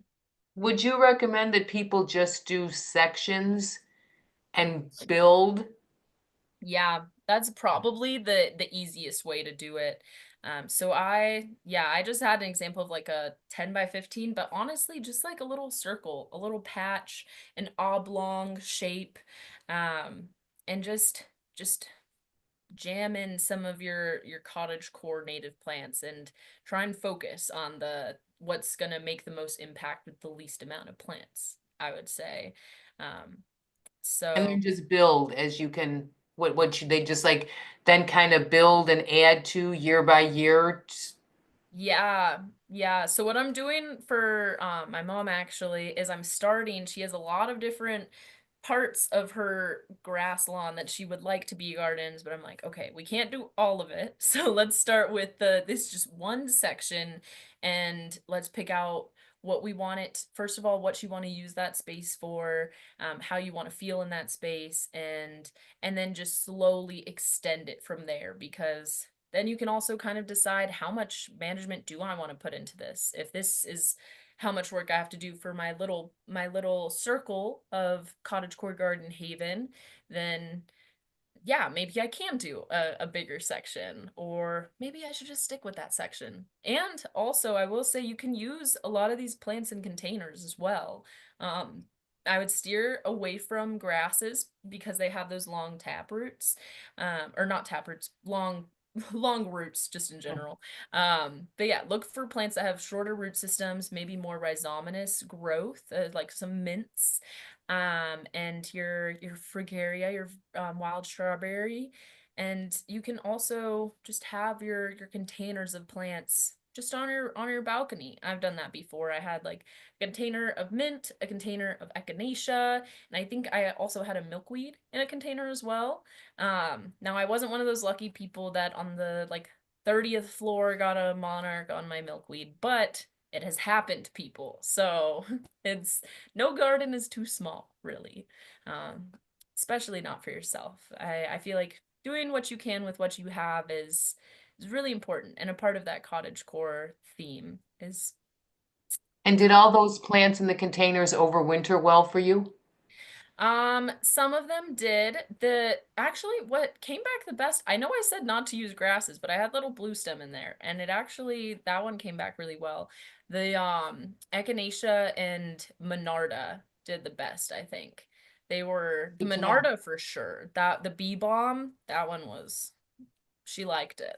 But the other plants, oh, also spiderwort, Tradescantia, and Aqualesia, the Eastern Columbine, the one with Mhm. the little red flowers for the hummingbirds. That one also did well. And I put that in as a little tiny plug and it survived the winter. Like this big of roots. So it's really amazing what you can do. These plants are tough. They are. They've been through it. But we're going through it with them. So, I've talked about a lot of plants today, but a couple that I maybe didn't mention or only mentioned slightly that I think are pretty notable are on this page. So you can take a picture or I don't know, copy and paste, do like take a snap of it. So you have more plants in your back pocket for when you're making your cottagecore garden. A lot of these plants are either going to be very aesthetically pleasing or they're going to have really awesome fruit or foliage that you can make into teas, tinctures, all that sort of thing. So a couple honorable mentions are the vines. I think vining plants are very cool and often overlooked, especially in small gardens, but we have vertical space, guys. That's all we've got. So it makes sense to pick something where you can get a vine, get a trellis for it, or just put it along a wall. And Wisteria frutensis, this is our Native American wisteria. I see a lot of cottage gardens or different aesthetically pleasing gardens that That did it on its own. I didn't even touch that. no, So, you're fine. But it's those purple flowers that they have these beautiful, they're gorgeous, but generally the Japanese and Chinese wisteria is invasive. It's ecologically harmful. So American wisteria is a great replacement for that. Passiflora incarnata is one of our native passion flowers, which yes means that they make little passion fruits and you can eat them or make jam out of them, and they're really cool and they're beautiful. This flower right here on the screen is what it looks like. It's a beautiful alien-like flower that is something that you probably have never seen before. And some really good grasses on here. Um, Erigrostis and Muhlenbergia, those are honorable mentions because they're shorter grasses, but they get this beautiful, flowy, pink, purple seed heads that they're gorgeous. So Erigrostis, especially the Muhlenbergia is a little bit more pokey, but it still has that cloud of pink. what is the common name for those? Um, You know? I think the Muhlenbergia is pink mully grass, and then Irrigrostis is that no love grass. Pink love grass is Irrigrostis, I think. Okay. Um, but also maybe hair grass. I don't know, but I should have One of the also. few that has an easier time remembering the Latin. I know the Latin is just more ingrained. I don't know. The common names they throw me sometimes, but I do need to get better at them. Um, and then I would say, oh, some awesome plants. I mean, we talked about milkweed, the Asclepias genus, but Calero involucrate. I don't know if it's pronounced like that. But this is the purple poppy mallow, and it is gorgeous. It is gorgeous. It'll vine and cascade through all of your other plants, and it has these beautiful, like bright pink, fuchsia, purple flowers. It's a wonderful plant. Okay, I was thinking of ordering some of that for my garden, and I'd love it to like, but does it need full sun? I have like a part sun. No, no, not at all. It can definitely do part sun. We have it Okay. in our actually on our dark plate, which is the the side of Lurie Garden that has the trees and shade on it. So it's doing good. Okay, good. Thank you. Yeah. Once you get it, you should invite me over. We can plant it together. That would be really Yeah. fun. I really love that plant. It has almost geranium-like foliage, very dissected. It's a gorgeous plant. That's why I put it on here. The Mertensia virginica, these are the bluebells. Picture right there. And Geum triflorum, this is prairie smoke. It is probably way more planted in native plant gardens than it actually is occurring in native Illinois ecosystems. But it is gorgeous and so aesthetic. It looks like little troll dolls with the hair floofies on their seeds. It's in the rose family, a gorgeous, like, red, pink, purple flower color. They hang upside down, buzz pollinated, and then once they are pollinated, they go up to seed, and that's when they create their floofy seed head. They do really well in dry patches, dry, full sun, so you won't need to worry about watering them too much. And yeah, they look great on the edge of your borders. Yeah, those are some great notable cottagecore native plants. And then I wanted to have a little honorable mention for our non-native plants because, like we've been talking about, these plants are not evil. They didn't evolve with our pollinators. So selecting them, we just need to take a little bit more caution and care, making sure that they're not listed on invasive species, that you're checking up with information because sometimes things aren't listed as invasive, but they are very aggressive on the track to be invasive. So just checking with your fellow gardening friends, give it a quick Google search. But these are some tried and true non-native cottagecore aesthetic giving perennials and grasses and bulbs that I really love. There's also annuals on here like cosmos, zinnias, alyssum, different herbs that you can like scatter in your garden. Those annuals are really great also for as your perennial garden is establishing. It can fill in that soil so you don't get as many weeds. You can fill some of the bloom periods or periods where you're not having as many blooms. And grasses, Sessilaria is an awesome grass. It has nice, tidy, neat clumps. And kind of similar to the Calamintha. It just is a really awesome addition that adds some reliable structure. And then the Calamagrostis as well, this Carl Forrester. I think every landscaper knows this plant. It's well known for a good reason. It has great structure. If you know how to use it in the right way, it can be very, very beautiful in the garden. You just want to make sure that you're using it properly. Have a good design for it. And some forbs that we've got here. I added Achillea millefolium because some people say that it's native, some people say that it's not. I don't think it's technically native to at least Chicago, but it is a North American native, and it has lots of medicinal properties. It's gorgeous, so I think that is a really good addition. As well as Echinops, those are the blue globe thistles. Just another whimsical plant. So bulbs, allium summer beauty. That's another like landscaper definite, and I think that falls into the cottagecore aesthetic as well, having those lavender balls.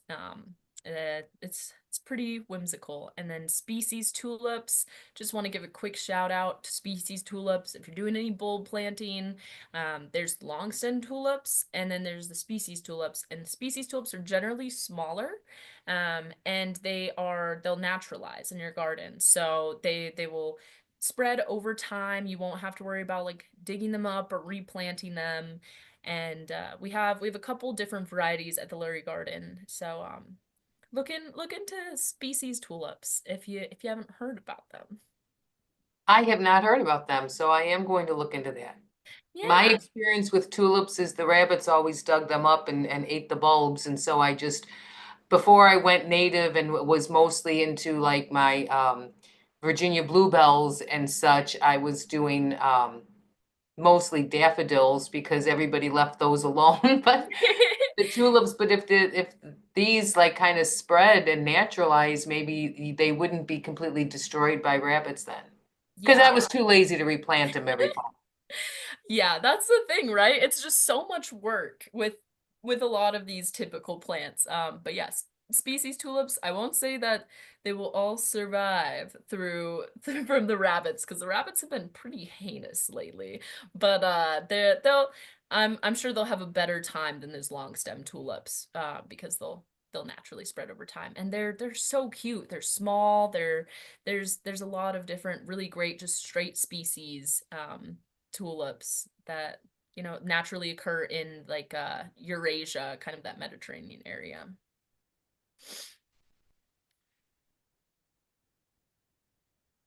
All right, and wrapping it up with some management tips. So, a couple of tips for your cottagecore garden. Because we're gardening for ourselves, for the planet, for the creatures, we want to think about this whole cycle. We want to be part of that synergy. So, my first tip for you guys, especially because it is almost springtime, is to wait until spring for your cutbacks. There are a lot of creatures living in your foliage, in your leaves, in the stems. All of the bees that are native, that are not living in the ground, are probably living in your stems of your perennials. So something really important is to leave some of these species about 18 inches, which is just around like knee or thigh height, depending on how tall you are.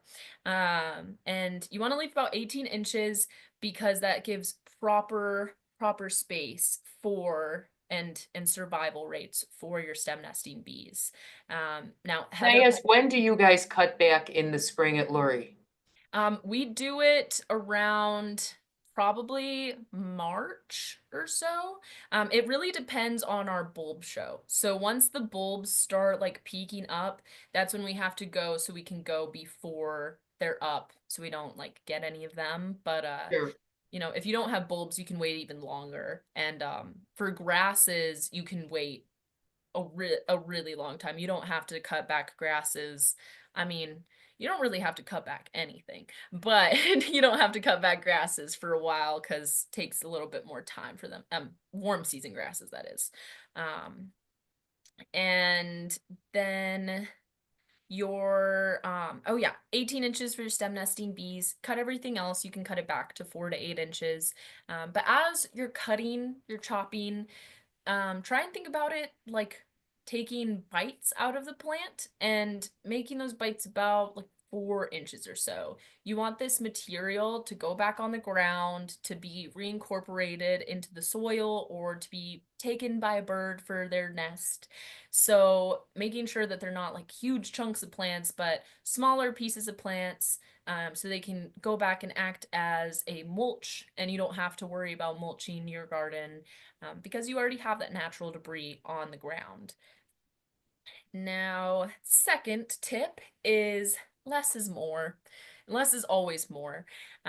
Water only when your soil is dry, and I get your soil knife and dig into the ground. Don't just stick your finger in it because that first inch of soil is a deceiver. It'll be moist and then you'll dig down further and it'll be bone dry where the actual roots of your plants are. Or it'll be bone dry on the top, but actually really wet underneath the soil. So be an investigator, be curious, dig into your soil a little bit. Don't just assume. And then you're also saving yourself some time and resources, only watering when you need to. And skipping deadheading, some people like deadheading, some people don't. If deadheading brings you joy, sure, deadhead, but there's native plants really, at least Echinacea and Monarda, I haven't specifically noticed any floriferous response to deadheading.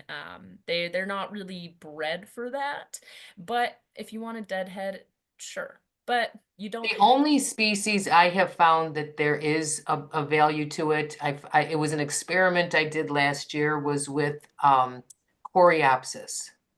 Really? Yes, because I was torn because I had read that coreopsis, I have prairie coreopsis out there, and I had read that you can deadhead that and get another bloom.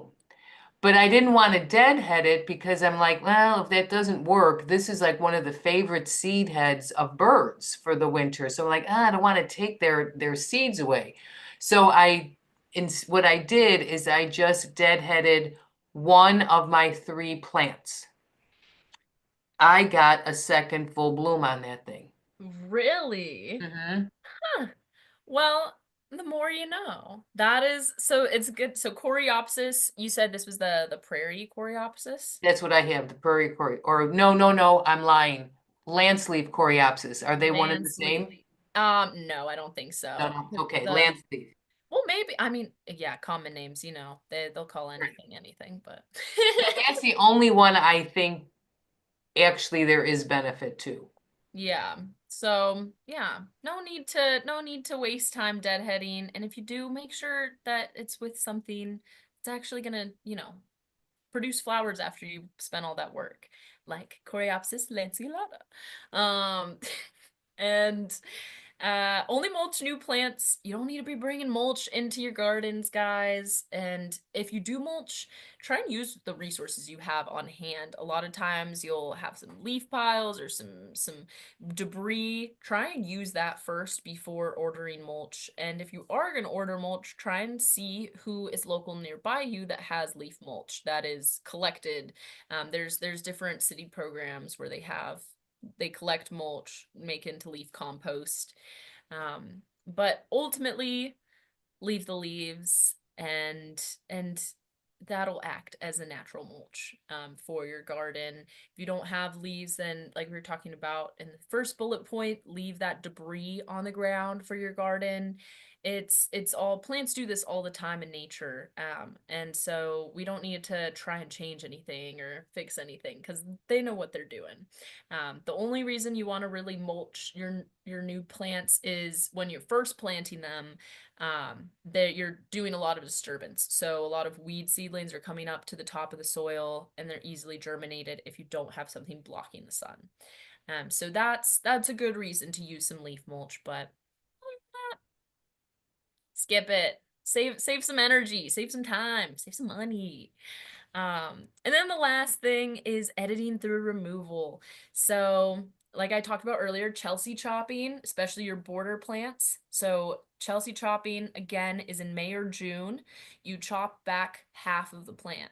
And I know it's going to feel really, really awful when you do it the first time if you've never done it before, because you'll see little buds coming out on some of your plants. And then you have to chop it in half and be like, okay, we'll just wait until the buds come again and it's gonna flower, and it does, I promise. And this is specifically for your taller plants or your border plants. So some things like asters get really ginormous. So if you just chop those back in early summer, yeah. So can you only do this to fall blooming plants? I would say fall blooming or, because phlox is summer/fall blooming, but we did it to phlox too. But yeah, I would say definitely not your earlier blooming flowers, because those, I think that would maybe mess some things up. But yeah, definitely your later bloomers, anything that gets pretty tall. Um, and then when a plant outgrows its space, divide it and give it to a friend. Like we were talking about earlier, share your plants with people. The great thing is that plants, they know what they're doing. They're trying to live and reproduce and survive just like the rest of us. So they're going to do it. And Can you we, imagine having a block party that rather than it just being like a couple block party, have it be wine and plant sharing party? oh my goodness. I mean, That I know everything's good with wine, but Oh, it would be amazing. Maybe you have wine with like a bee balm, a cheese spread or something like that. It would be really cool, and it's such a good way to connect with other people. Sometimes it's hard to get that motivation or to do certain things, but if you can just bring a smile to somebody's face, I mean, that is really the joy. And sharing your oasis with other people. You know, cottagecore gardening with native plants. It's not just for one person or one house or one type of creature. It's for all of us. It's about celebrating that diversity in everything, every aspect. So, um, yeah, I think that those are some good management tips. I don't know if we have any questions in the chat or anything, but that's Yeah, we do have one question, and this is kind of perfect. Are there any other trends or aesthetics you'd want to do a native plant spin on? Oh, yes. So, shameless plug, we have a Goblin Core presentation coming out in March. I'll be doing that one as well. And so that one will be some more critter, some creepy crawly critter base, a little bit more woodland slash forest edge, shadier, and really celebrating the little creatures, the goblins of our plant world that sometimes don't get the best rep. So But they're all part of the ecosystem and we need them. So that one will be kind of like a little spookier and darker, but still drawing appreciation to these unsung heroes of the garden. exactly, exactly. And doing it very cute and aesthetic like. And I think that's what's really exciting about this. So yeah, thank you guys so much for Yeah, this having was me here. fantastic. The way you walked us through step by step. It really takes something that can be overwhelming and seem undoable to the average person and broke it down to where, that anybody can do it. Everybody knows the step by step how to choose those plants, what different things to look for, the design. I mean, just really made it accessible to everybody. And before we leave, I do want to ask you how, if people are looking to use your services for design or instant, what services do you provide and what is the best way for people to reach you? Yeah, so I provide from design, installation, maintenance, the whole life cycle of a garden, really. I'm really interested in all aspects of it. So if you need help designing a garden or installing a garden or maintaining a garden, I can definitely do that. And the best way to reach me is through Instagram. So it's at Katarina.Holecek. But I think maybe we have that in the bio. I don't know. You guys are you're making my Instagram more poppin'. You're getting some followers in there, getting some stuff happening. So that's a way that I like to share some information. Also has some like more, you know, stuff about my life. But yeah, if you want to get in contact with me, that would be a great place. And what is your service area? Oh, my service area is Chicago and within like an hour of Chicago. So if you're in the suburbs, I can usually make that trek. But if it's over an hour, it's probably a little bit out of my reach. Now, if somebody lives out of the area or even out of state, would you ever consider or have you ever done through video, photos, doing a remote design for somebody?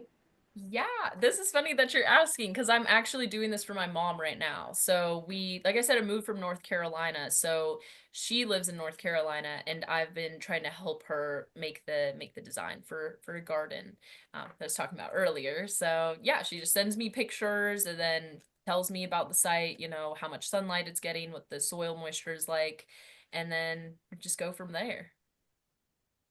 Awesome. Thank you so much. And we look forward to seeing you in March. And by that time, we'll be like right on the doorstep of the garden season. Oh yeah, I cannot wait. I cannot But wait. remember, everybody, this is the time to be ordering your plants. So look at her ideas and look at the plants and go on the different websites because if you want to mail order plants, you got to get those orders in. It's true. People will steal all of the plants. Like the Monarda Bradburyana, that was out of stock at like every nursery last growing season because everybody was getting their hands on it. It's Mm-hmm. Um, Absolutely. but yeah, thank you guys so much for having me, for letting me ramble about plants and aesthetics. I really appreciate it, and I really appreciate what you guys do here. It's Well, organization. Thank you for coming and thank you for the beautiful slides and the beautiful presentation you gave. And we look forward to seeing you in March. And thank you everybody for joining us. And we look forward to seeing you next week at our next presentation. Bye-bye.